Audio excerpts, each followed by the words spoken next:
A infância de Graciliano Ramos foi uma infância atormentada e marcada por duas coisas principais. Primeiro, a família Ramos era muito cigana. O velho Sebastião Ramos, pai de Graciliano, ele foi dono de fazenda, dono de loja de tecidos. Em alguns momentos ele era próspero, outros momentos perdia tudo. E Graciliano teve uma infância migrante, meio cigana, entre Alagoas e Pernambuco. Foi muito incompreendido, tanto pelos colegas dos colégios que frequentou, os amigos de bairro, mas também pelos pais, né? Numa época em que a educação era muito severa, os pais eram muito autoritários.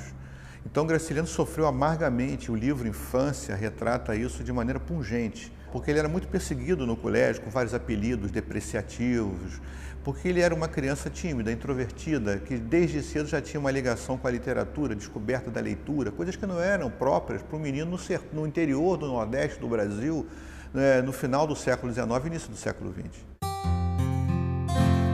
O Graciliano se revelou para a escrita, como eu penso que por uma necessidade visceral de expressão. O mundo para Graciliano era muito antagônico, era muito conflitiva a relação dele com a realidade imediata. E na adolescência e no início da juventude, a literatura acabou sendo uma coisa balsâmica, uma espécie de compensação, uma espécie de válvula de escape para que ele retratasse o mundo de outra forma. Ele, através da escrita, ele começou, e do hábito da leitura, que foi muito importante na trajetória do Graciliano, ele descobriu uma dimensão da vida que não era a realidade brutalizada imediata. Então, ele começa a escrever movido pela influência do que ele lia, dos grandes autores internacionais e brasileiros, mas por essa necessidade de exprimir uma relação com o mundo e com os outros que ele não conseguia na vida cotidiana.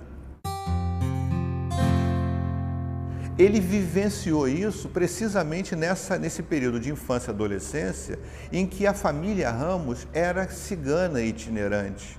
Ele conheceu os personagens de Vidas Secas, evidentemente que os recriou de maneira magistral, mas ele os conheceu, inclusive a cachorra-baleia, ele viu o sacrifício de uma cachorra no interior do Nordeste. Então, o Graciliano foi marcado pelo conhecimento dos coronéis do sertão, os grandes latifundiários, pela exploração da mão de obra dos trabalhadores rurais de maneira dramática, pelos conflitos pela terra, no campo. Ele vivenciou isso precocemente como criança e adolescente. Isso de tal maneira impregnou a sua consciência, a sua memória, que anos mais tarde ele recria literariamente aquilo que ele testemunhou. Graciliano foi por 2 anos prefeito de Palmeira dos Índios, cidade no interior de Alagoas. Foi um governo revolucionário. Ele não queria ser candidato a prefeito e foi convencido pelos grupos políticos locais de que era o nome de consenso capaz de unir a cidade. Tanto que não teve adversário, foi chapa única. E ele surpreendeu os coronéis, os chefes políticos da região, que o haviam apoiado na campanha eleitoral, fazendo um governo de ruptura com a lógica do clientelismo político, da corrupção, do saque aos cofres públicos, fazendo um governo absolutamente honrado, ético, em que tudo era fiscalizado pessoalmente por ele. Finalmente, um outro dado fundamental da passagem dele pela prefeitura foi ele, com escassez de recursos, fez muita coisa. E fez muita coisa sempre com a opção preferencial pelos pobres e pelos excluídos e pela periferia de Palmeira.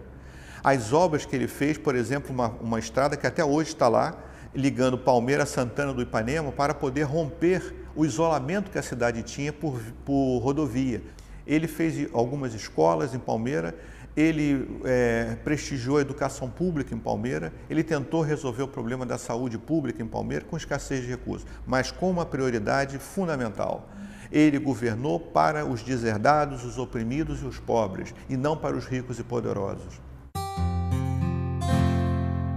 O signo da permanência de Graciliano é o seu compromisso com a condição humana. Ele é, no Brasil, seguramente o romancista da condição humana. Ele, embora tenha retratado magistralmente contextos históricos, culturais, sociais e políticos do país, os personagens, as problemáticas, as questões abordadas transcendem as épocas. São questões relacionadas à trajetória do homem na Terra. Ele se manteve coerente com as grandes questões que o motivaram a ir para a literatura. E eu acho que a principal dessas questões é a solidariedade dele com os despossuídos, com os deserdados, com os oprimidos, com os excluídos. Ele, sem fazer proselitismo político, panfletarismo, né, sem assumir posições radicais, extremadas e inconsequentes, ele teve sempre a rebeldia, o sentimento de solidariedade social aguçado. E eu acho que isso faz dele, 60 anos depois da sua passagem, um escritor de grande atualidade, e também porque problemáticas que ele abordou da realidade brasileira continuam dramaticamente ainda esperando por soluções.